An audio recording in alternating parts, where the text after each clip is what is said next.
अस्सलामुअलैकुम स्टूडेंट्स, मेरा नाम है अब्दुर्रहमान अब्बास। उम्मीद है आप सब खैरियत से होंगे।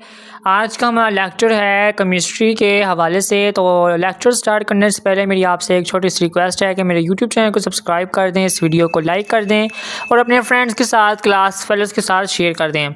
और अगर आप डिस्पेंसर टेक्नोलॉजी या किसी भी पैरामेडिकल कोर्स के नोट्स बाय करना चाहते हैं तो स्क्रीन पर आपको नंबर शो रहा है, उस पर आप कॉन्टैक्ट कर सकते हैं।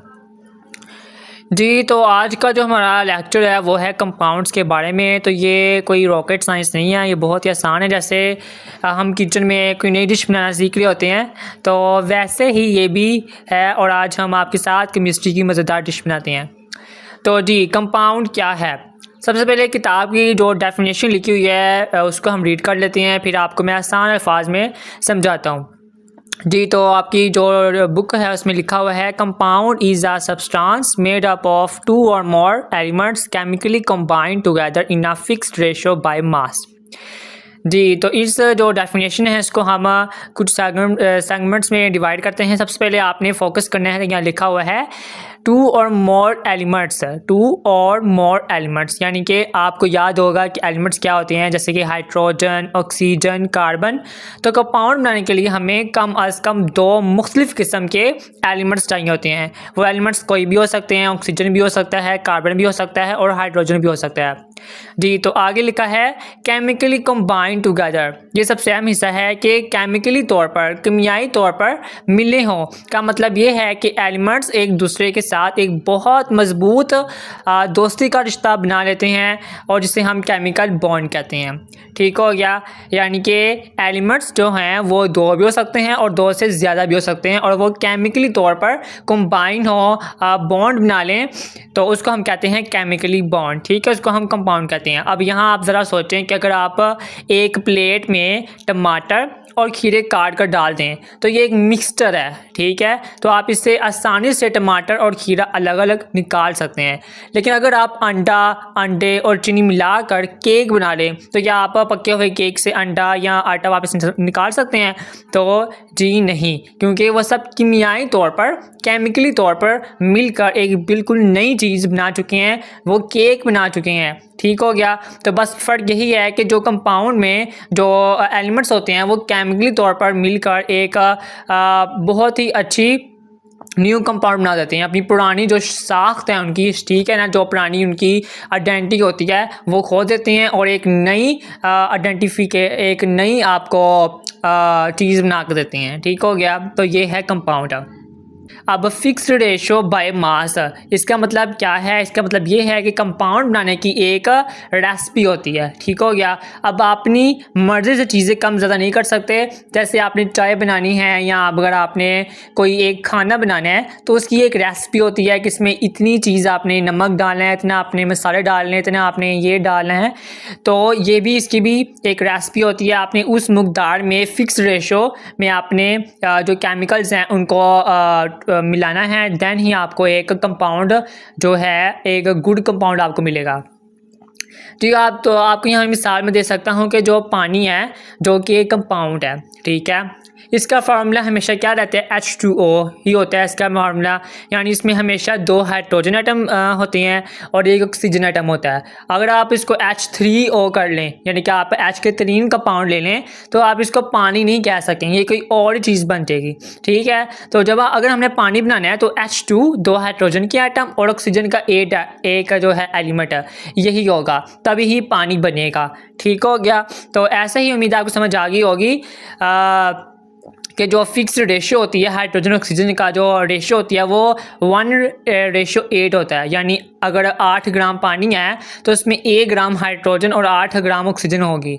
तो ये रेसिपी जो मैं आपको बताई है, जो रेशियो बताई है, कभी भी नहीं बदलती। ठीक हो गया? तो उम्मीद आपको समझ आई होगी।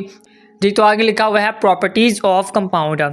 आपकी किताब में लिखा हुआ है, जो कि बहुत अहम इन्होंने एक लाइन लिखी हुई है, as a result of this combination elements lose their own properties and produce new substance compounds that have entirely different properties. यानी कि इसका मतलब ये है कि जब मिलाप होता है दो मुख्तलिफ एलिमेंट्स का, तो क्या होता है, वो अपनी जो उनकी शनाख्त है, जो अपनी उनकी खसूसियात है, करैक्टरिस्टिक्स हैं, वो खो देते हैं और एक नई चीज़ें बना देते हैं, एक नया कंपाउंड बना देते हैं जिनकी करैक्टरिस्टिक्स प्रॉपर्टीज़ डिफरेंट होती हैं। ठीक हो गया। अब यहाँ आपके लिए एक बेहतरीन मिसाल ये है कि जो हाइड्रोजन है, हाइड्रोजन क्या है? हाइड्रोजन एक गैस है, ठीक है, जो खुद जलती है। ठीक हो गया। और जो ऑक्सीजन है वो क्या है? वो भी एक गैस है। ऑक्सीजन क्या है? ये भी एक गैस है और ऑक्सीजन के बगैर आग नहीं जल सकती। तो अब जो पानी है, वाटर और H2O, ठीक है, पानी है, पानी का फार्मूला क्या है? H2O। इसमें हाइड्रोजन भी है और ऑक्सीजन भी है। जब ये दोनों गैसें केमिकली तौर पर मिलती हैं तो पानी बनता है, और जो एक माया है यानी कि एक लिक्विड है, और ये किस लिए इस्तेमाल होता है? आग बुझाने के लिए काम आता है। तो आप मेरा पॉइंट समझ रहे हैं कि हाइड्रोजन का काम क्या था, ऑक्सीजन का काम क्या था। लेकिन जब ये दोनों मिलते हैं तो क्या बनता है? ये काम आता है पानी बनता है, और ये काम आता है आग बुझाने के लिए। लेकिन कंपाउंड बनने से पहले जो इनकी डिफरेंट कैरेक्टरिस्टिक्स थी, जो इनकी प्रॉपर्टीज़ थी, वो भी मैंने आपको बता दी हैं।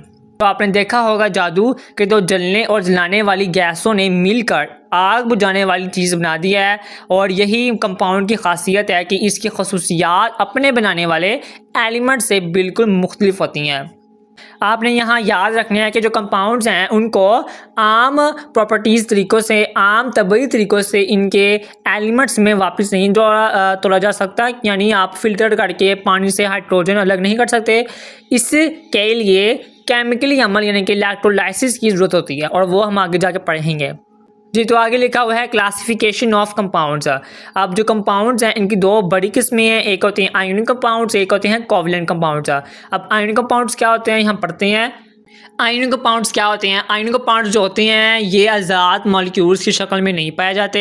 ये आप कह सकते हैं कि 3 डायमेंशनल क्रिस्टल लैटिक्स बनाते हैं। यानी कि उर्दू में आपको तर्जुमा समझ नहीं आना तो आप यही याद रखें कि 3 डायमेंशनल क्रिस्टल लैटिक्स में ये होते हैं, और इसको आप ऐसे समझें जैसे कि नमक है। ठीक है, नमक का एक डब्बा है, नमक का फार्मूला क्या है? NaCl। ठीक हो गया। और Na पर क्या आइंस होती हैं?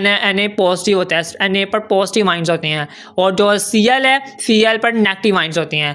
तो Na ने Cl को घेरा होता है और Cl नेगेटिव ने पॉजिटिव को घेरा होता है। यानी कि इनके दरमियान बहुत मजबूत कशिश होती है, और इसी मजबूत कशिश की वजह से इनके पिघलाव और यानी कि इनके मेल्टिंग और बॉइलिंग पॉइंट के जो दर्जा आते हैं वो बहुत ज़्यादा होते हैं, high melting and boiling point होते हैं, और इनको मेल्ट करने के लिए बहुत ज़्यादा तवानाई की एनर्जी की ज़रूरत होती है, तवानाई की ज़रूरत होती है। ठीक हो गया। अब जो इनका फार्मूला यूनिट्स हैं तो इनको कैसे ज़ाहिर किया जाता है? तो जैसे NaCl, Br वगैरह। जी, तो आगे है कोवलेंट कंपाउंड्स। अब कोवलेंट कंपाउंड्स क्या होते हैं? कोवलेंट कंपाउंड्स ज़्यादातर मॉलिक्यूल्स की शक्ल में होती हैं। ठीक हो गया, मॉलिक्यूलर फॉर्म की शक्ल में होते हैं कोवलेंट कंपाउंड्स, और एक मॉलिक्यूल ही कोवलेंट कंपाउंड का हकीकी नुमाइंदा होता है। यानी कि इनके जो फार्मूला हैं, फार्मूले को मॉलिक्यूलर फार्मूला कहते हैं, जैसे पानी H2O को और हाइड्रोक्लोरिक एसिड HCl। ठीक हो गया। आपने जो फार्मूले के साथ कंपाउंड का नेम भी याद करना है, आपके लिए आसानी होगी।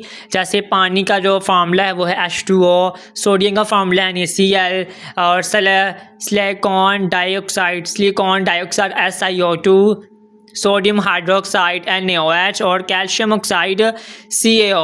ठीक हो गया। तो ये आपने ज़रूर याद रखना है। उम्मीद है आपको इस लेक्चर समझ आई होगी। तो जो MCQs हैं वो मैं आपको बता देता हूँ, और जो शॉर्ट क्वेश्चंस हैं वो भी मैं आपको बता देता हूँ। यहाँ आपके लिए एक MCQs बना जो कि इंपॉर्टेंट है कि पानी में हाइड्रोजन ऑक्सीजन की कितनी रेशो होती है, तो आपको पता है कि 1:8 होती है। ठीक हो गया। और आपका शॉर्ट क्वेश्चन ये बन सकता है कि जो आयोनिक कंपाउंड्स हैं उनका पिघलाव और उबाल, यानी कि आयोनिक कंपाउंड्स का मेल्टिंग और बॉइलिंग पॉइंट हाई क्यों होता है, यानी कि वाई मेल्टिंग और boiling points higher in ionic compounds. ठीक हो गया। तो इसका आप जवाब लिख सकते हैं।